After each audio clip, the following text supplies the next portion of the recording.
Hello, listeners. Before we get into the episode, just to let you know, this is a What's Going On episode that I recorded with a guest. And we hadn't talked in a while, so we talked a lot. So what I've done is I have split the recording into two. So this episode is the What's Going On general part. So we look at some articles about the world of work. We also have some very interesting reflections around leadership in remote teams and communication. I think that this comes around 30 minutes into the conversation. But we then also talked about online conferences that we've been to, and also my guest talked about virtual retreats that he's doing in his organization. It would have been a very long episode, and I thought that it would be better if we split it into two parts. So today's episode is followed by tomorrow's mini episode, so I hope you will join us for that then. Enjoy the show. Hello and welcome to the 21st Century Work-Life podcast, where we talk about leading remote teams, online collaboration, and working in distributed organizations. This podcast is brought to you by Virtual Not Distant, where we help managers and teams transition to an office-optional approach. Find out everything we do over at virtualnotdistant.com and check out our show notes and pictures of our lovely guests over on the podcast page. It's great to have you here, listeners. Let's get on with the show. Hello and welcome to episode 252 of the 21st Century Work-Life podcast. And this is a What's Going On episode. We are recording on the 6th of November 2020, so we're still in pandemic mode. So we'll have a look at what's going on in a few locations around the world, around this. And then we've got a couple of articles about the more evergreen topics of leadership in a distributed context and even accessibility in meetings. And when I say we, well, my name is Pilar Orti. I'm the director of Virtual Not Distant. Lovely to have you here with us.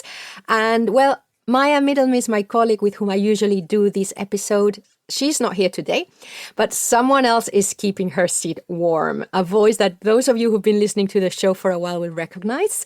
I have Tim Burgess, who's the co-founder of Shield GEO and who's appeared in a few episodes about leading and growing a distributed organization, and who was the spark behind our Connection and Disconnection series, which was, of course, a collaboration between Virtual Not Distant and Shield GEO. So welcome, Tim. Thank you. It's lovely to be here. I love how your voice comes on. It's so much warmth that comes straight into the conversation. I'm very excited to go through all of the stuff that's going on. Excellent. Well, hello, Maya. If you're listening, you're present here in the ether with us. Hi, Maya. And listeners, just to remind you, if you want to comment on any of the articles that we're talking about and you would like to add your thoughts, you can email me directly, pilar@virtualnotdistant.com. Can I ask you, Tim, have you got a feel, because of course you work in a distributed global organization, but what's the vibe in Australia about remote work, the use of the office space at the moment? It's very difficult to get people to go back to the office. That's the vibe. So I think flexible work is heavily entrenched now, and I think the idea that you're going to get people to go back in 5 days a week, 9 to 5, is very unpopular, and companies are experiencing this. I've spoken to a few people this week where they're talking about their big offices in the city that are virtually empty, a couple of people per floor. I was talking to someone today who said his HR had said to him, we want to send an email around saying to people, we're going to open the office back up and it's purely optional. And he said, look, I said to HR, don't even bother sending that email because nobody wants to come back. Wow. Mm-hmm. And why do you think that is? Is that because they've discovered the joys of working from home, or actually are distances big over there sometimes? Or what do you think that is? Sometimes you get an idea in your head and you just can't get over it for a little period of time. And for me, at the moment, it's commuting. I think commuting is the biggest barrier here. Like, people love being around each other, and I think, there's a lot of benefits in being in an office. You get a nice, clean desk, there's facilities and all that stuff. But getting on a train or a bus or driving a car for 30 minutes to 90 minutes a day is just not that appealing. Mm-hmm. And people have got time back that was basically just wasted. You can sit on a train and listen to a podcast or read a book, but you can do that on your couch as well, and it's a bit more pleasant. Yeah. So we're going to go into our first article. So let's start with our What's Going On section.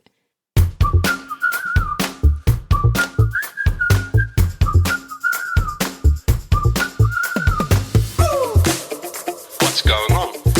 What's going on? What's going on?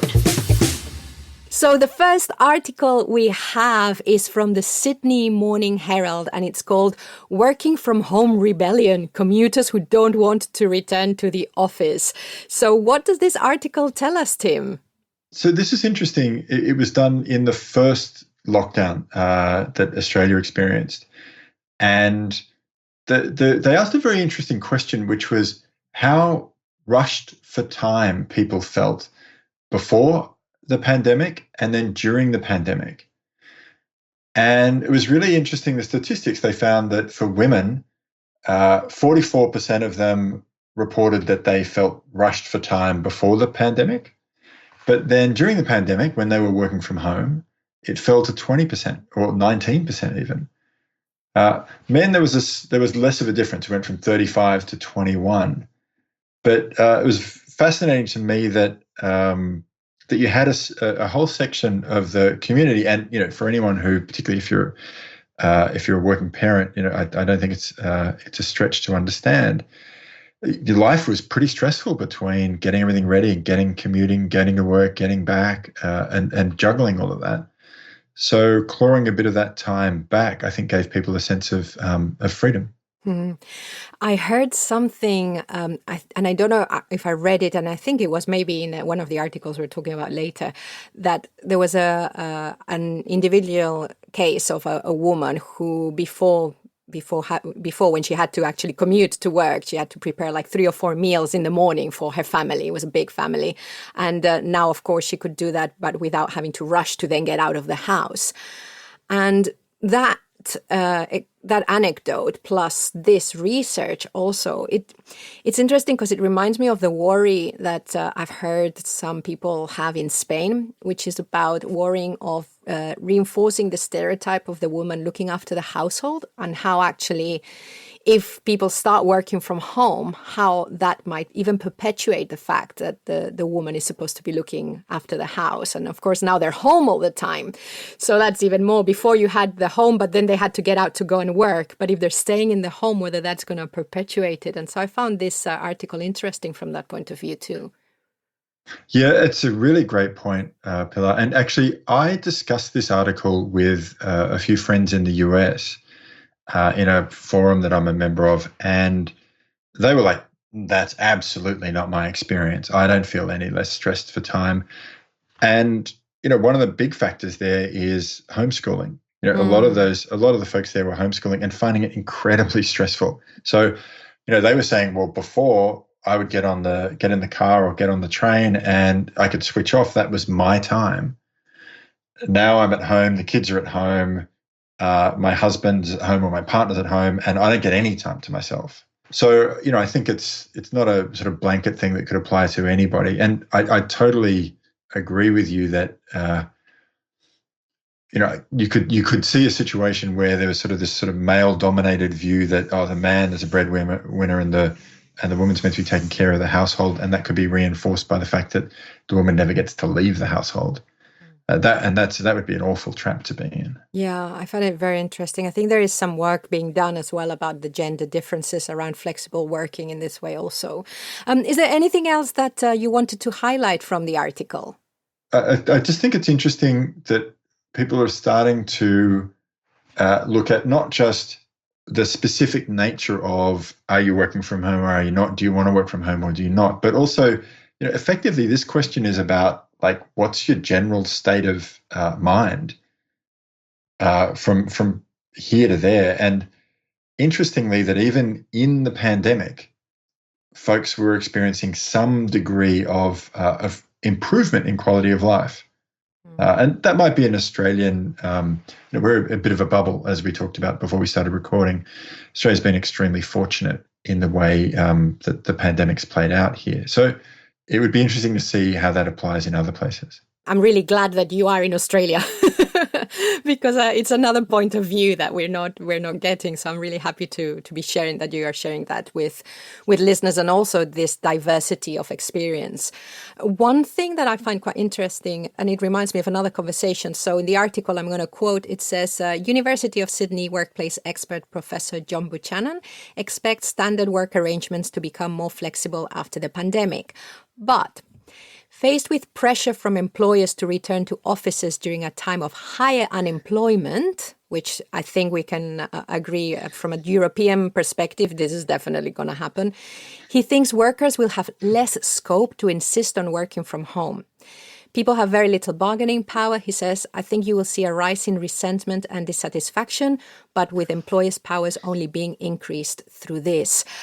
I mean, this is looking into the future and looking into the next dark period that we will be going in some places in the world. What do you think about that? Because I've had conversations with you about basically how much it can be in the hand of employees to make some of these decisions. I understand where he's coming from, and there's some logical sense in his argument, but we're not talking about some little pockets of people.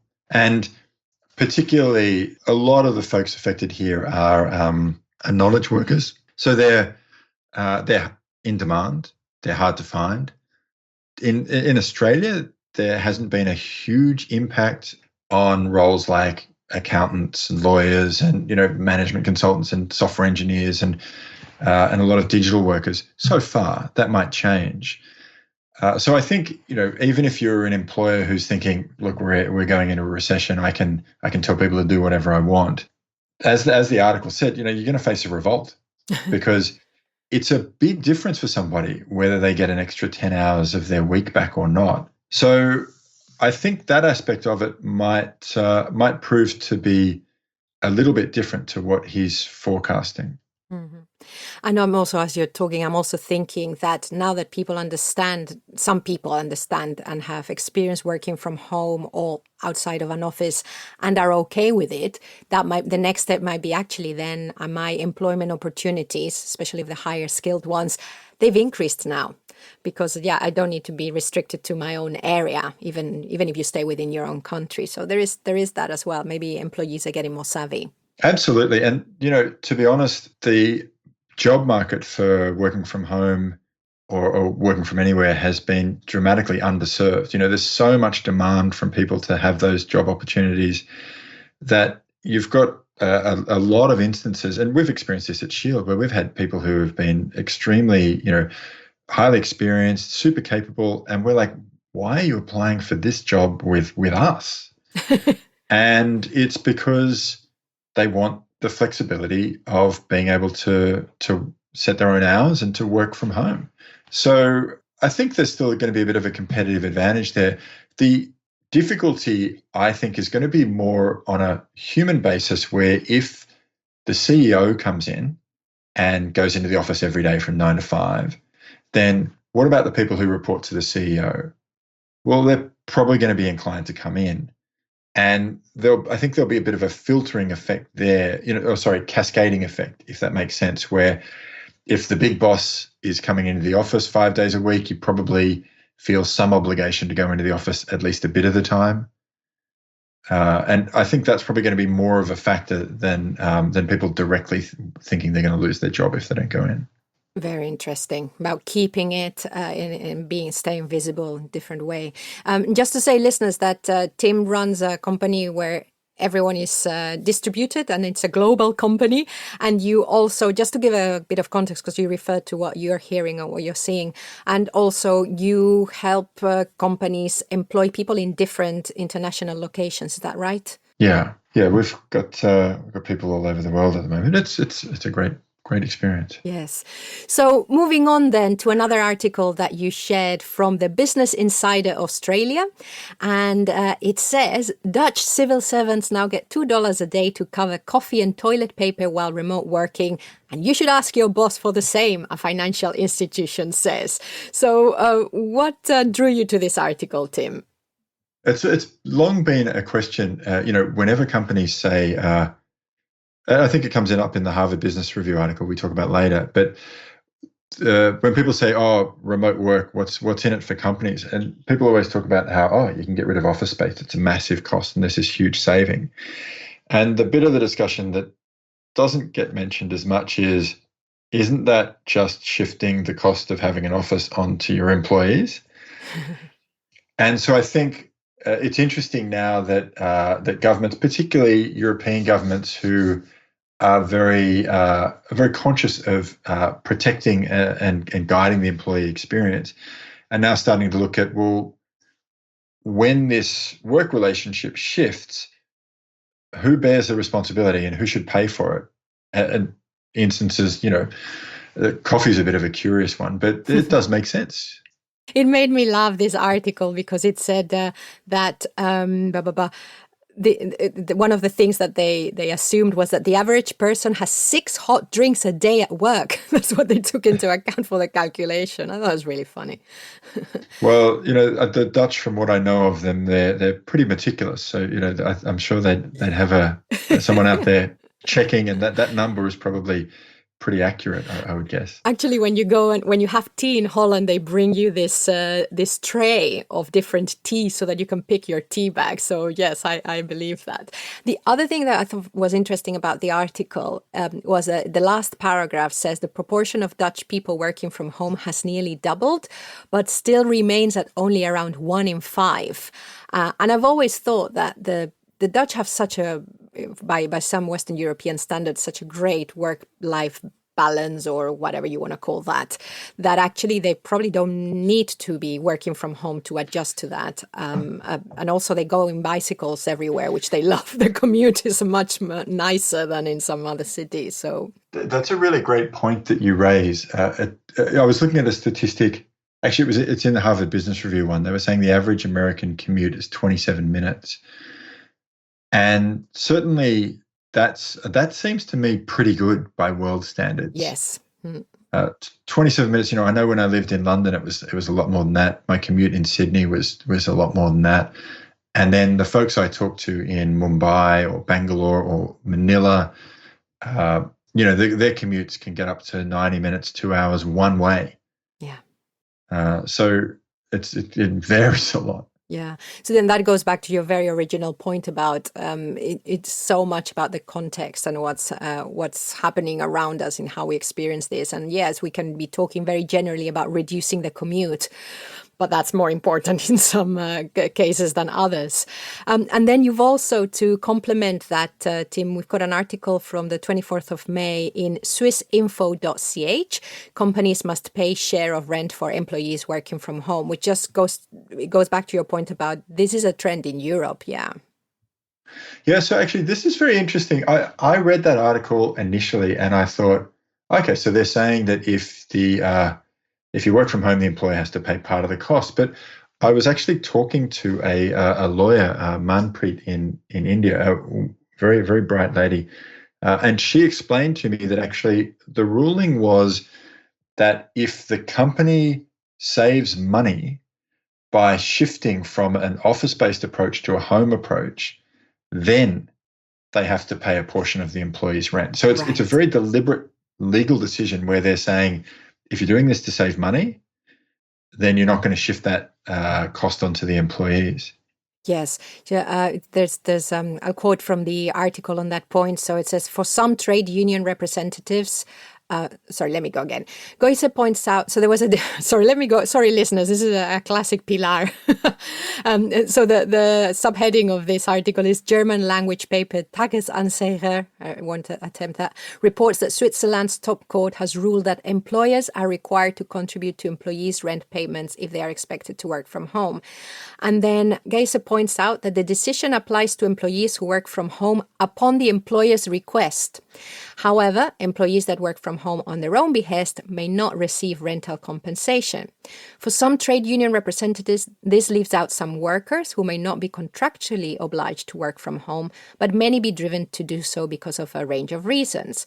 And then there's a point, it is extremely unfair as well as illegal for employers to pass costs on to employees in this way, Cyril Jano told the paper. It really opening up the conversation around fairness, transparency, trust, choice.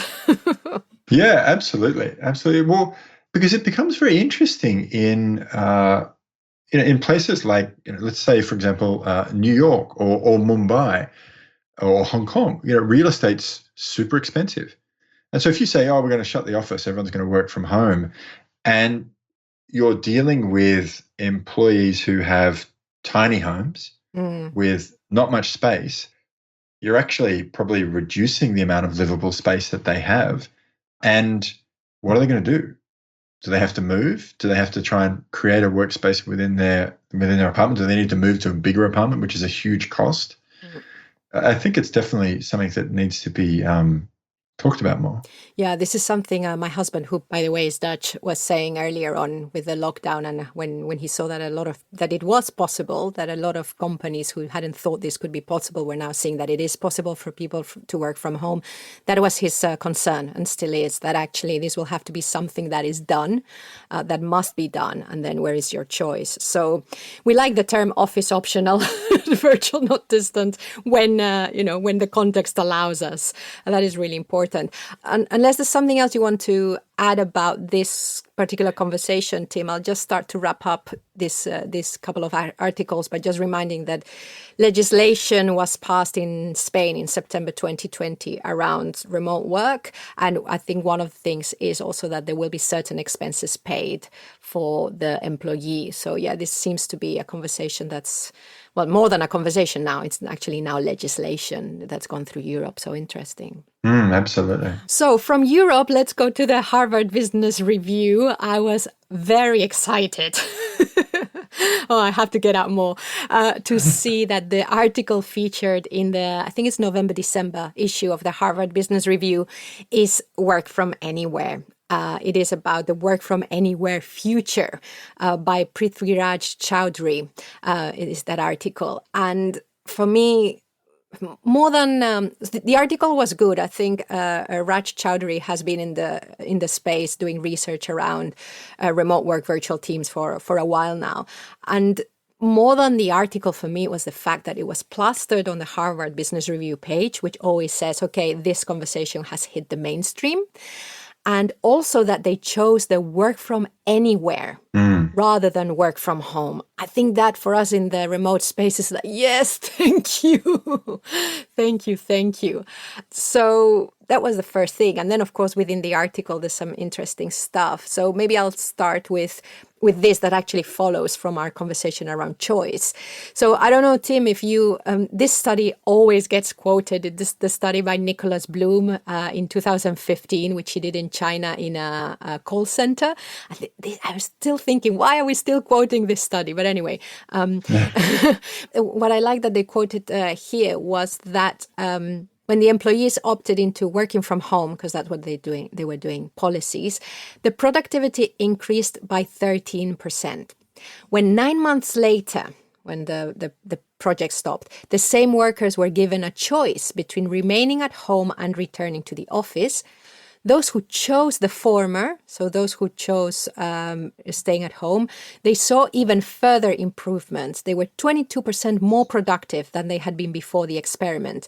And what they're saying with this statistic is that the choice made us more productive, or made them more productive.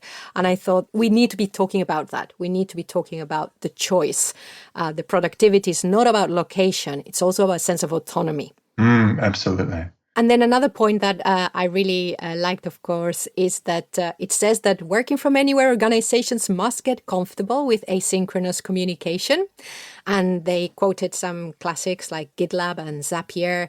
And I liked also that in asynchronous communication, they really talked about why it's important to have these systems, because one benefit is that employees are more likely to share early stage ideas, plans, and documents, and to welcome early feedback. And so the pressure to present polished work is less than it would be in more formal synchronous team meetings. And GitLab calls this process blameless problem solving. And I think this is another thing that a lot of companies that are worried about creativity, that are worried about culture, that are worried about idea generation, embrace the asynchronous space, because that gives you another layer. And I really like that this is what they highlighted, one of the things they highlighted in the article. The thing that I particularly like is and GitLab is a wonderful advocate for this, is trying to be very conscious about when you're using synchronous and when you're using asynchronous. What's the point of it? This is something we've actually experimented a bit internally at Shield. Is how do you prepare for a meeting in order to get the best result? And the remote work, particularly time zones, has been a forcing function for it, because if you can only get people together for half an hour and it's 9 o'clock at night for someone and 6 o'clock in the morning for someone else, you really have to make the most of that time. It's also a reflection that I've had recently, is that using the asynchronous communication, the non-real time, requires a different mindset also, because we are used to, and most knowledge workers are used to, you have a meeting, so you might do some prep before the meeting, like sending documents or something. And so I'm sensing sometimes that the asynchronous space, people see it as the stuff you do before the meeting, whereas actually the stuff that you do to replace that meeting. So there are certain meetings that can be replaced by asynchronous communication, so that, as you say, when you have that half an hour only together, you're doing the stuff that can best be done through conversation in real time. So I think this is one of the things that those organizations moving forward, keeping some kind of remote work, will need to just embrace and help their people embrace. That, I think, is where it gets really interesting, is when you start to break it down a little bit in terms of what are we actually trying to achieve here? And do we have to have a meeting? Do we not? Could it be a document? Could we present a document and then have a meeting about it? The opportunities to tailor it to the right outcome there's huge opportunities there if you want to invest the effort. Yeah. And it goes, and like always, it goes back to, we have to stop and think about how we're working together. And that's the important conversation. One other thing that I found interesting from the article, they just touched on it at the end, and I wanted to talk to you about this, Tim, because I know that you've been thinking about it, is that I'll quote that one of the last lines is, how to set compensation for workers who work from anywhere is an active and interesting debate. Because of course we saw earlier on when Facebook said, okay, lots of our people can work remotely, we might need to adjust their salaries, basically, depending on where they're living, as opposed to, for example, Automatic, who say, well, we pay everyone the same, regardless of where they're based. So have you heard, or I know you've got thoughts around that, where can this conversation take us? I think it's going to be really challenging for organizations over the next couple of years as they sort of slip into these situations, sometimes without necessarily realizing it. It's a big issue for American companies. I think it'll be a big issue for British companies, where you've got big wage differences between certain places and the rest of the country.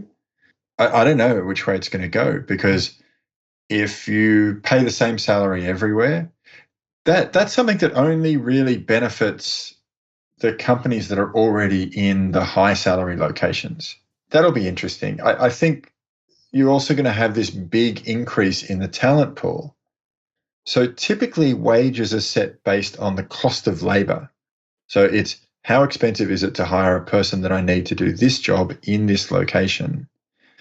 And I think that might come under some interesting influences as the talent pool increases. Yeah, that's another one. And another one that this whole COVID thing, another conversation that it's pulled out and brought up. And I just say another dilemma that people might not even realize they need to address. Nice. Anything else that you wanted to highlight from this article before we move on, or did we cover most of it? Just to reiterate your point that there's nothing in there, I think, that's particularly earth-shattering, but it's just wonderful to see it covered. And in particular, there were two aspects that I really liked. One is work from anywhere. So it wasn't, it's not working from home. They're not really tying it to a location. And also, and this is something that I've seen from this guy's research before, is he's trying to look at a global view. So he's not just looking at US companies employing remotely within the US, although the case studies around the Patents Office, I think, which is a US only organization, but he's talking to GitLab, he's talking to TCS, and he's showing examples of how it's playing out in a variety of locations and what it might look like with more of that international hiring, which is, I think, when it gets really interesting, because it can shrink the world and really. Obviously, the business I'm in the company where I'm a huge advocate for that. Yeah, and now that you mentioned the different case studies, they are quite diverse. Like you say, there's the Patents Office that was fascinating for me, that a huge organization like that and what's been going on there. And also, I think Tata Consulting. Yeah. Yeah, and they've just gone, okay, we're going to really do this over the last few months. So from the point of view of case studies, also in all those aspects, it's really broad, really nice. Okay, so let's start to unbroaden. Let's start to funnel a bit. This is an article that I came across because someone shared it during a session that I attended at the IAF England and Wales conference. It was the annual conference, and the lovely Helen Jewell ran a session because she wanted to open up the conversation for facilitators around, okay, we're doing all our meetings online now, we're doing all our workshops online. Are we leaving some people behind, and how do we make sure that they are accessible? So it was looking at accessibility in the broad sense. And then somebody shared this article, which is particularly about the deaf community. And the title is The COVID-19 Pandemic and Deaf Participation in Meetings in the Academic Workplace. And this is actually from the 8th of May, 2020, from Academic, which is Academic Vlogs and Blogs about Sign Language and Deaf Studies Research.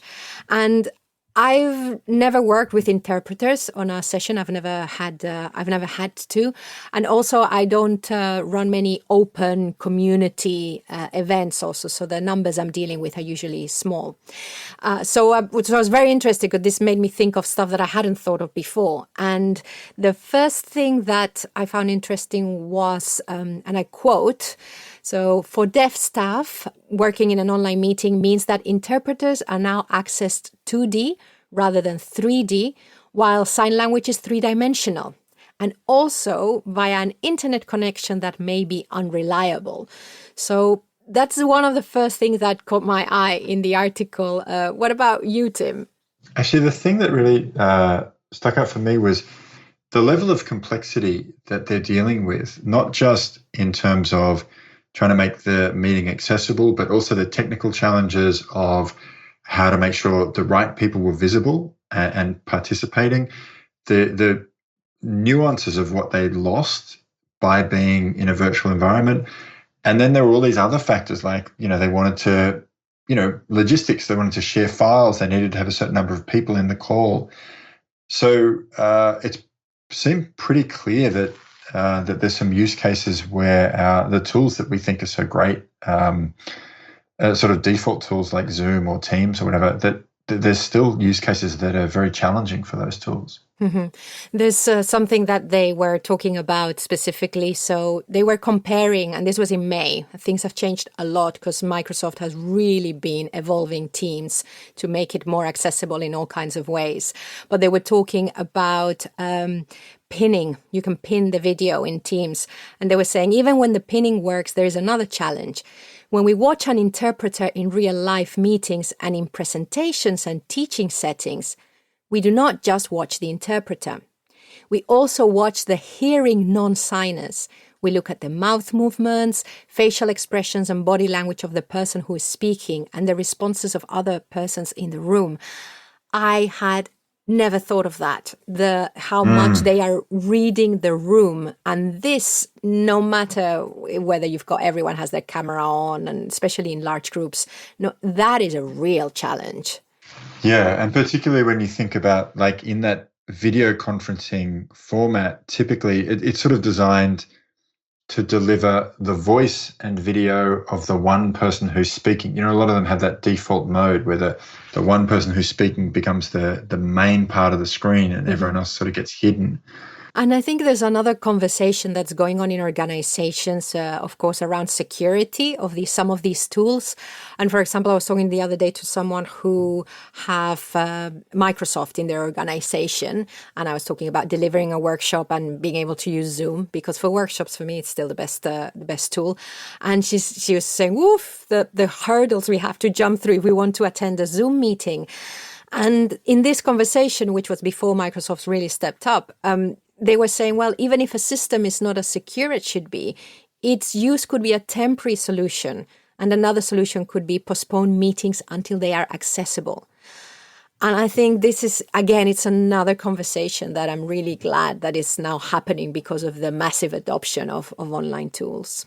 The other thing that I was thinking about was the situation they described in the article was where there was sort of a cohort of deaf folks and interpreters. And the difficulties that even they had trying to have their concerns heard and accommodated. And I can only imagine what that would be like if the group was smaller, if it was one person, and how that would be to navigate it in an environment where you're sort of really in the minority. It would be incredibly difficult. So I think we've got a long way to go before. People talk about how remote work can be a great, to increase diversity and to help people who have disabilities. But a lot of the concerns that were raised here are things that I'd never even thought about. Yeah. So, listeners, I encourage you to check that article out, as well as all the others we are talking about, and send any thoughts and any experiences, particularly around that topic. Do send them through, and we can share them with other listeners. I'd be really interested in hearing from you. You can go to virtualnotdistant.com and use the contact form there, or pilar@virtualnotdistant.com. So let's have a look at our last batch of articles. And this, this one that you brought up, and there's this one from Working Knowledge, which is from the Harvard Business School, one of their websites. And it's something that was published on the 8th of October 2020, and it's called Keep Your Weary Workers Engaged and Motivated. So this is more about the pandemic than remote work in general, but at the moment everything is mixed. So, and I liked... I like that it goes back. It's one of these models that gives you the 4 drivers of motivation around acquiring, so obtaining scarce goods, including intangible, such as social status. It talks about bond, forming connections with individuals and groups. It talks about comprehend, satisfying our curiosity and master the world around us, and defend, protect against external threats and promote justice. So it's really interesting that just looking through that, I can go like, oh, this would help us understand a lot of the behavior and a lot of where we might want to put our attention. What stood out for you, Tim? It's interesting though. In the model, they sort of tried to split these things into 4 equal parts, and I think, particularly if we're thinking about this last year and all the challenges that we've faced with COVID and with racial justice and Me Too, and that actually this bond and culture, the sort of human aspects of it, should be dramatically bigger than all of the other parts, because I think that's been the big realization for a lot of people this year, is that it doesn't really help to pretend that work is a sort of, you're a different person and you've got your professional voice on and your professional face, and that you're not really existing as a human being there, that it's sort of this other space. I don't think it's been possible to sustain that sort of illusion for a lot of people this year, just with the weight of everything that's going on. What do you think? Yeah, I agree. And I was having a conversation with Chris Mullen from what used to be Kronos around all of this, because they've just done some research on how employees perceive that their organizations have dealt with the current situation. And one of the things we ended up talking about was how people are craving humanity. Both for the organizational's leaders and spokespeople to be human themselves, and also for us to be recognized as humans with everything else that goes around us. So I think it's very interesting also what you're saying about the four aspects being given equal weight in the model, whereas models should be super fluid because of how different things are highlighted in different contexts and stuff. So, but interesting. Yeah, I agree. The other thing that I liked, and I'm going to quote, was I think this came near the end of the article. And this is looking at leadership within the distributed space. The implicit, almost unconscious ways we get information and reassure each other are lost when people go remote. And I like that it's the implicit, almost unconscious ways.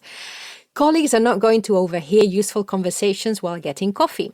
Because of this, functions of leadership that may have been automatic must now be done explicitly and with intent.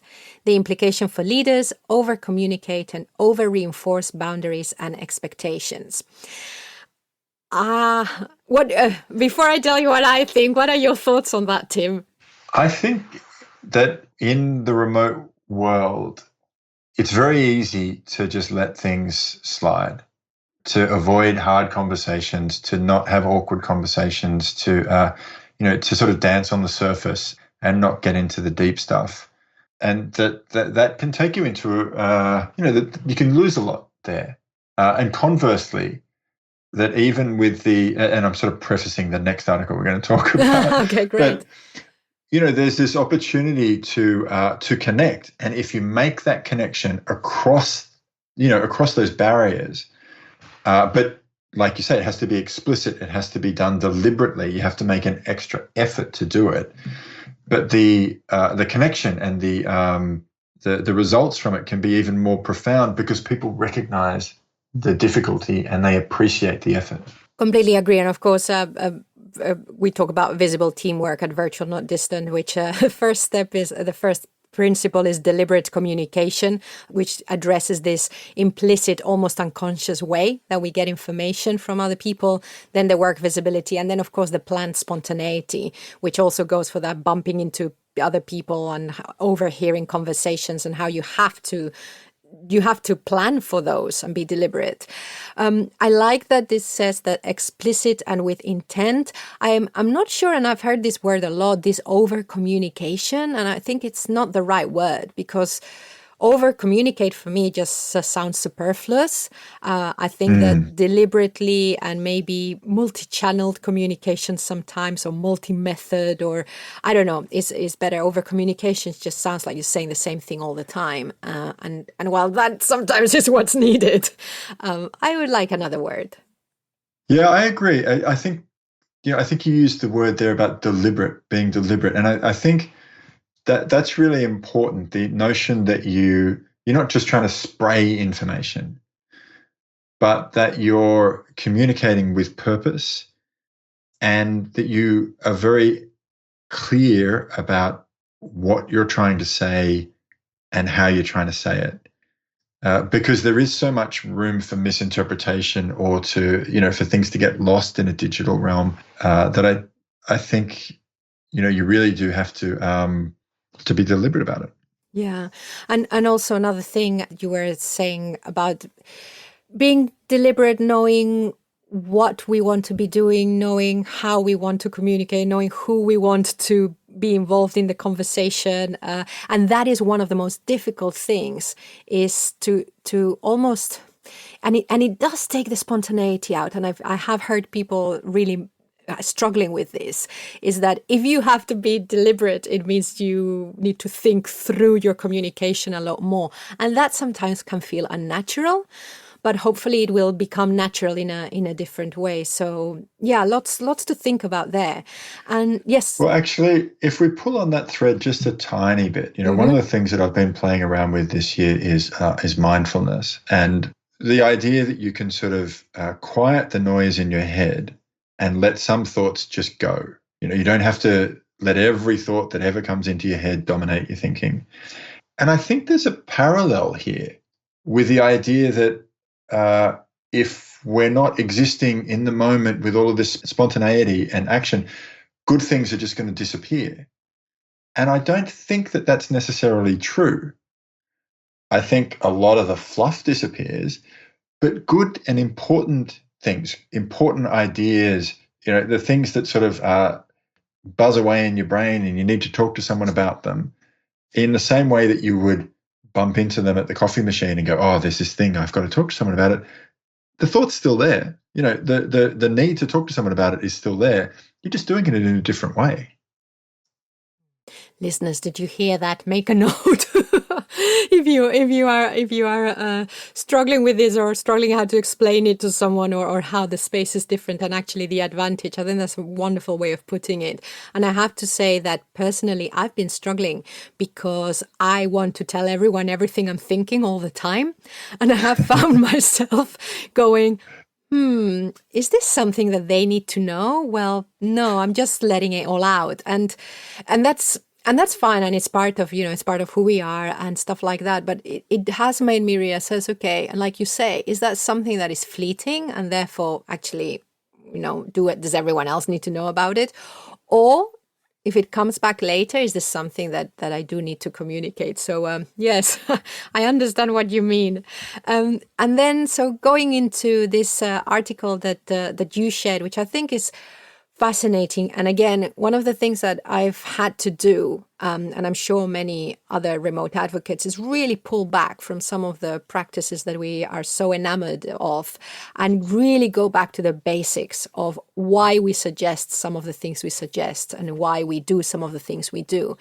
And this article really, for me, just brings it back right to basics about what we're trying to achieve with communication in the online space. So if I just read where it comes from, it's in organization studies. So I think it's closed. I don't think the article is open access. And it's called Interpersonal Connectivity Work, Being There With and For Geographically Distant Others. And it's by Ella Hafermals and Kai Reimer, and first published October 28th, 2020. So thank you, Tim, because this is really recent. Yeah, it just came out. Do you want to tell us a bit about the research? Yeah, so it's a fascinating piece of research that these two did, where they looked at telenurses in Australia. So that's nurses who help folks over the phone, so no video, purely by voice, and they're basically helping people assess, do they need to go to hospital or not?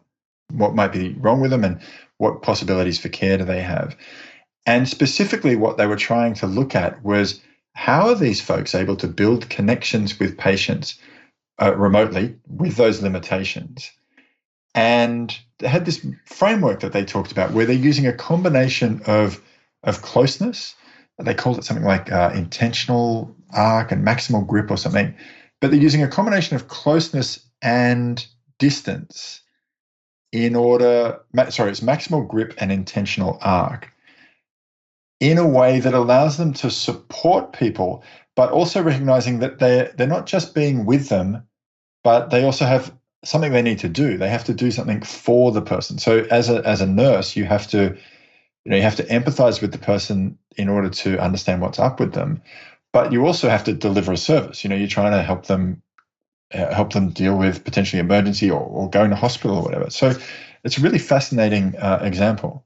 And that takes me to even back to the knowledge worker a lot of the times, that we've got that duality that we are empathizing and looking after someone, but also we're there to create the work and to collaborate with them. So it's really interesting. And it also brings me back to the deliberate communication that we were talking about, because nurses, they're being very deliberate about how they're structuring their conversations and what they want to achieve with every piece of conversation, I imagine.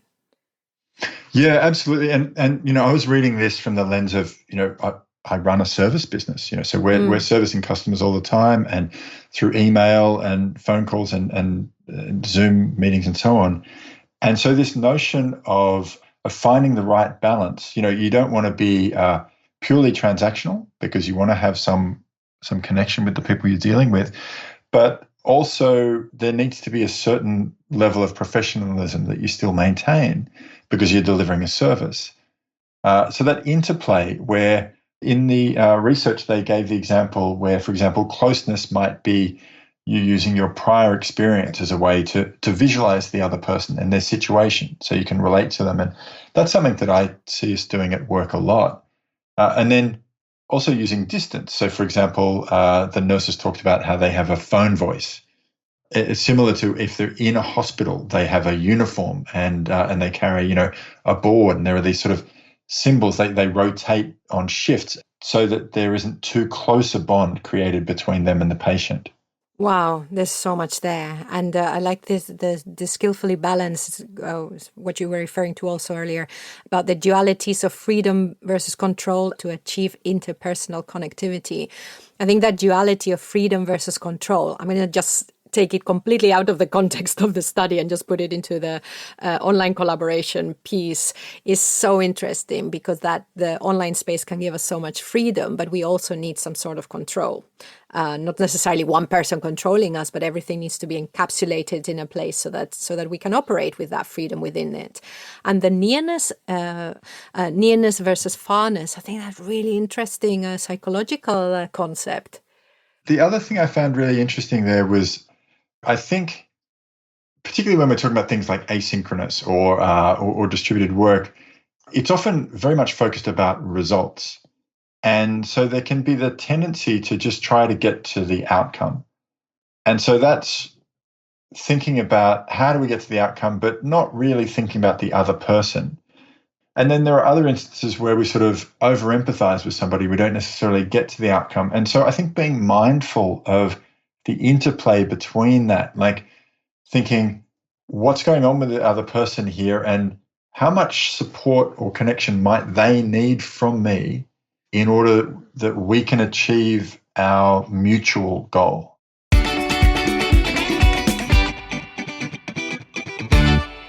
And that, listeners, is where the What's Going On conversation ends for this episode. But I will continue talking to Tim in tomorrow's episode, where we will talk about different types of online conferences we've been to.